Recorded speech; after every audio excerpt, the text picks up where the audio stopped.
Hello friends, my name is Rani and now I am going to teach you political science 12th class chapter 2 दो ध्रुवता का अंत। आपको याद होगा कि मैंने जो है पहली दुनिया बताई थी। जो पहली फर्स्ट जो दुनिया है या फर्स्ट जो वर्ल्ड बताया गया था वो अमेरिका, राइट। और जो सेकंड जो है सेकंड दुनिया जो बोली गई, दूसरा जो विश्व बताया गया वो आपका क्या था, सोवियत संघ। ये आपको मैंने शीत युद्ध के चैप्टर में थोड़ा सा बताया था।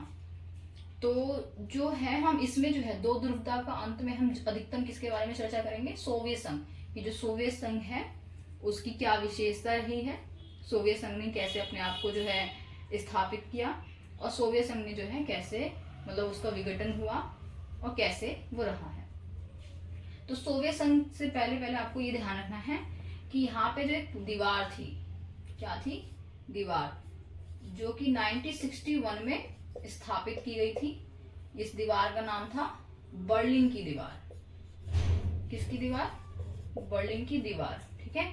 ये जो है 1961 में स्थापित की गई थी और ये जो है शीत युद्ध का प्रतीक माना जाता है, शीत युद्ध का प्रतीक,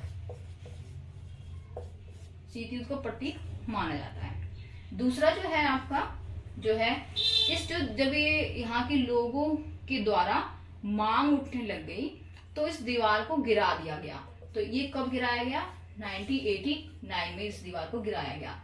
मतलब कि जो बर्लिन की दीवार है इस दीवार को जो है क्या करा गया, गिराया गया। इसको ध्यान रखना, एमसीक्यू में पूछेगा कि जो बर्लिन की दीवार है वो कब बनी थी, तो 1961 में बनी थी और कब गिराया गया, 1989 में मतलब जो है इसको गिराया गया था। ये एमसीक्यू में ध्यान रखेंगे। अच्छा, लॉन्ग क्वेश्चन में आपके एक क्वेश्चन आता है कि जो है सोवियत प्रणाली क्या है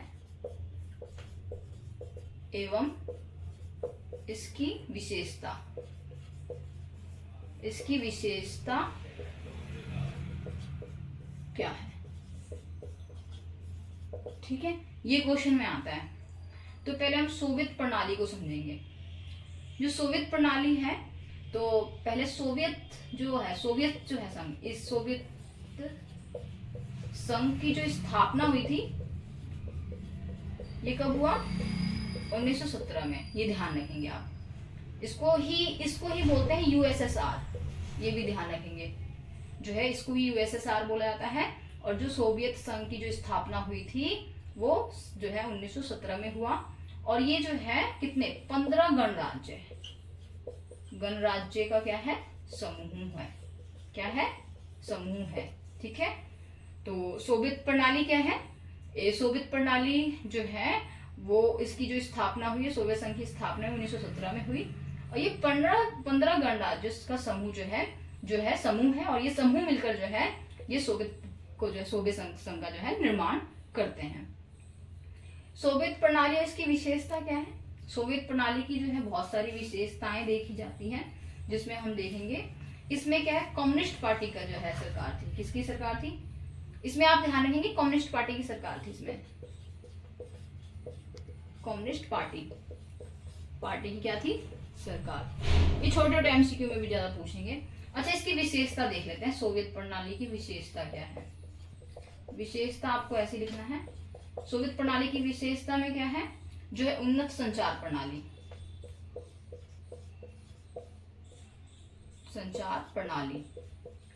उन्नत संचार प्रणाली का मतलब क्या है, यहाँ पे जो है आवाजाही करने का, एक स्थान से दूसरे स्थान पे जाने के लिए वाहनों का जो है क्या है, उपलब्ध थी। आप एग्जाम में ऐसे लिखेंगे, हेडिंग लिखेंगे, लॉन्ग क्वेश्चन में आते हैं फिर 2-3 लाइन में आप जिस तरीके से लिखेंगे वहां पे जो है वाहनों की सुविधाएं थी, आवाजाही का आवागमन था, ये आप इस तरीके से लिखेंगे। सेकंड हेडिंग में क्या है आपकी, जो है यहाँ पे बेरोजगारी का ना होना,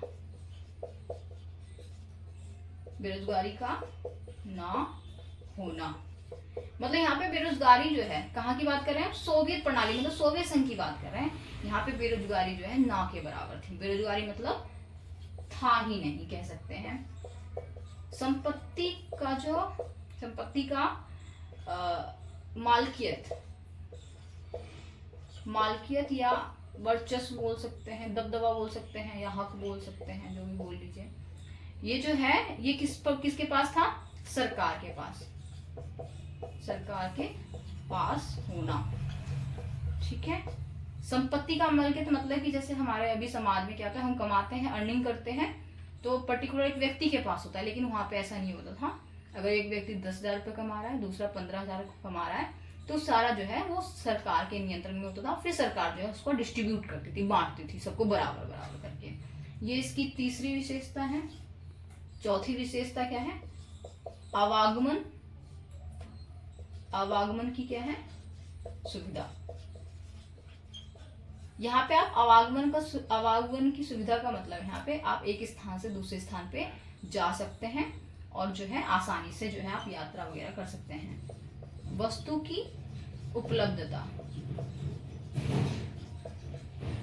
इस वाले हेडिंग में आपकी बुक में भी अच्छे से लिखा हुआ है कि यहाँ पे जो है सुई से लेकर कार तक, आप इसकी जो है सुई का मतलब छोटा प्रतीक बताया गया है कि सुई जो है एक छोटी से छोटी चीज भी, और कार मतलब बड़ी से बड़ी चीज भी क्या है वहां पे जो है मिलती थी या वहां पे जो है उपलब्ध थी। तो आप ये इसकी क्या है कुछ विशेषताएं हैं।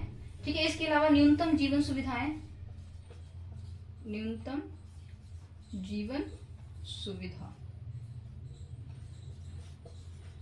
कहने का मतलब एक व्यक्ति के जीवन यापन करने के लिए रोटी, कपड़ा, मकान आदि आवश्यकताएं जो थी वो भी जो है फुलफिल होता था, वहां पे जो है उपलब्ध थे।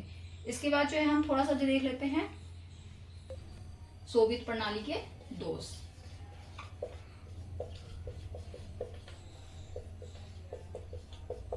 आप ये सोच रहे होंगे कि विशेषता में दोष कैसा, अगर विशेषता है, किसी की कमी है, खामियां हैं, तो उसमें कमियां प्लस विशेषता दोनों आएंगी ना, तो इसलिए दोष में क्या होंगे, विशेषता में क्या होंगी, दोष भी होंगी प्लस विशेषता भी। तो दोष क्या क्या है मैंने आपको बताया कि इसमें क्या है, कम्युनिस्ट पार्टी का दबदबा है। क्या है यहाँ पे, कम्युनिस्ट पार्टी का दबदबा। ऐसे आप हेडिंग लिखेंगे एग्जाम में, दबदबा, इससे आपको अच्छे मार्क्स मिलेंगे। जैसे आपने ये लिखा फिर एरो लगा के फिर आप 2 लाइन में एक्सप्लेन कर देंगे, इससे आपको अच्छे मार्क्स मिलेंगे। अच्छा, कम्युनिस्ट पार्टी का दबदबा का मतलब यहाँ पे जिस प्रकार से हमारे भारत में जैसे सरकार होती है, कांग्रेस की सरकार, भाजपा की सरकार, इसी प्रकार से जैसे कि अमेरिका, अलग अलग देशों में लिबरल पार्टी है, ऐसी कम्युनिस्ट पार्टी थी वहां पे सोवियत संघ में। ठीक है।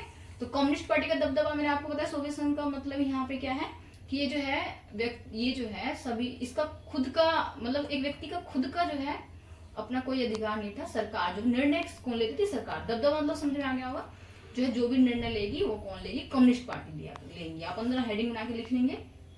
अच्छा, आप सोचेंगे कि एक व्यक्ति के पास मान लो कि जो एक सरकार का खाली अधिकार होगा, सरकार ही निर्णय लेगी, तो क्या एक व्यक्ति को अपने विचार प्रकट कर सकता है, क्या वो अपनी बातें रख सकता है, नहीं कर सकता। तो अभिव्यक्ति की क्या होगी, अभिव्यक्ति की स्वतंत्रता ना होना, या आप हेडिंग लिखेंगे ऐसे, अभिव्यक्ति अपने जो है विचारों को वो प्रकट नहीं कर सकता। अपने जो है अगर वो बोलेगी तो सरकार उसको दबाने का प्रयास करेगा, तो ये भी इसकी जो है ये इसकी क्या है, आप कह सकते हैं अभिव्यक्ति की स्वतंत्रता ना होना। दूसरा है अपनी जो संस्कृति, जिस प्रकार से आप भारत में जो है अलग कई प्रकार के धर्म, जाति, लिंग के लोग रहते हैं, अपने को मानते हैं, तो ये जो है यहाँ पे अपनी संस्कृति जो है को अपनाने की स्वायत्ता नहीं थी, स्वायत्ता नहीं था। ठीक है, यहाँ पे ये ध्यान रखेंगे। जो फोर्थ हेडिंग है संपत्ति पर, जो है संपत्ति पर जनता का अधिकार ना होना। यहाँ पे भी जो है अधिकार बोल लीजिए, स्वामित्व भी बोल सकते हैं। यहाँ पे जो है मैंने आपको बताया कि जिस प्रकार से जो है एक व्यक्ति है अगर अर्निंग करता है तो वो सरकार के हाथ में जाएगा, सरकार निर्णय लेगी कि वो किस प्रकार से जो है उसका डिस्ट्रीब्यूट करेगी या कैसे देगी। तो संपत्ति पे जो है किसका, जनता का अधिकार नहीं होता था। आप इस इमेजिनेशन कीजिए, आप मान लो 20,000 रुपये कमा रहे हैं और आप जो 20,000 कमा के सीधा सरकार को दे दे, तो आपके अंदर इच्छा ही नहीं रहेगी। तो ये सब कारण भी एक तरह से जो विघटन हुआ था सोवियत संघ का, तो उसके बारे में हम नेक्स्ट क्लास में जो है चर्चा करेंगे, देखेंगे कि क्या है। एक क्वेश्चन छोटा सा और देख लीजिए, मिखाइल गोर्बाचेव, बहुत नाम आता है, एग्जाम में आता है, मिखाइल गोर्बाचेव, ये कौन थे, ये जो है ये इनकी नीतियां बहुत इंपॉर्टेंट है। नीतियां क्या है, ठीक है। तो जो मिखाइल गोर्बाचेव थे ये क्या है, ये आप बोल सकते हैं सोवियत संघ के राष्ट्रपति उस समय, या महासचिव बोल सकते हैं, सचिव थे, ठीक है, उस समय, ठीक है। इन्होंने 2 नीतियां अपनाई थी जो कि बहुत महत्वपूर्ण है। एक तो आपकी पेरेस्ट्रोइका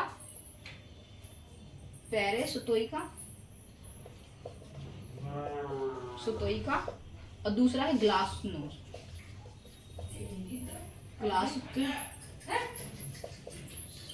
ये ध्यान रखेंगे। पेरेस्ट्रोइका का मतलब होता है यहाँ पे पुनर्रचना की नीति। ये बहुत इंपॉर्टेंट है, एग्जाम में आपके जो है 101% जो आपके क्वेश्चन आते हैं। इसके अलावा जो है खुलेपन की नीति, ग्लासनोस्ट का अर्थ क्या है, खुलेपन की नीति। इसको और थोड़ा सा एक्सप्लेन करती हूँ मैं। इन्होंने क्या किया, जो भी नीतियां अपनाई थी, इन्होंने इसको दोबारा से पुनः जो है इसको, जो भी मतलब कि सोवियत संघ में जो भी नीतियां थी, जैसे कोई भी पॉलिसी जो भी सरकार जो है जनता को चलाने के लिए करती है, उसको पेरेस्ट्रोइका के द्वारा पुनर्रचना की नीति दोबारा करा था। और ग्लासनोस्ट जो है खुलेपन की, मार्केट को जो है ओपन कर दिया था कि जो व्यापार वो क्या होगा, ट्रेड जो होगा वो फ्री होगा। ट्रेड कैसा होगा, अन्य देशों के साथ फ्री होगा, ठीक है। तो ये 2 इसकी जो नीति है जो कि बहुत महत्वपूर्ण है। पेरेस्ट्रोइका, नाम ध्यान रखना आप, पेरेस्ट्रोइका और ग्लासनोस्ट, ये किसकी नीति थी, मिखाइल गोर्बाचेव की नीति थी, जो कि बहुत महत्वपूर्ण है। आप इसको देखेंगे। एक चीज और ध्यान रखेंगे, सोवियत संघ का जो विघटन है, ये सोवियत संघ का विघटन 1991 में हुआ, ठीक है, 1991 में हुआ, ये सोवियत संघ का विघटन हुआ। और ये जो है विघटन, ठीक है, इसके कारण और परिणाम हम नेक्स्ट क्लास में करेंगे, जो कि बहुत महत्वपूर्ण क्वेश्चन, ये हर बार एग्जाम में आता है लॉन्ग क्वेश्चन में, तो थोड़ा सा ध्यान रखिएगा। Thank you so much for watching this video and please like and subscribe it. धन्यवाद।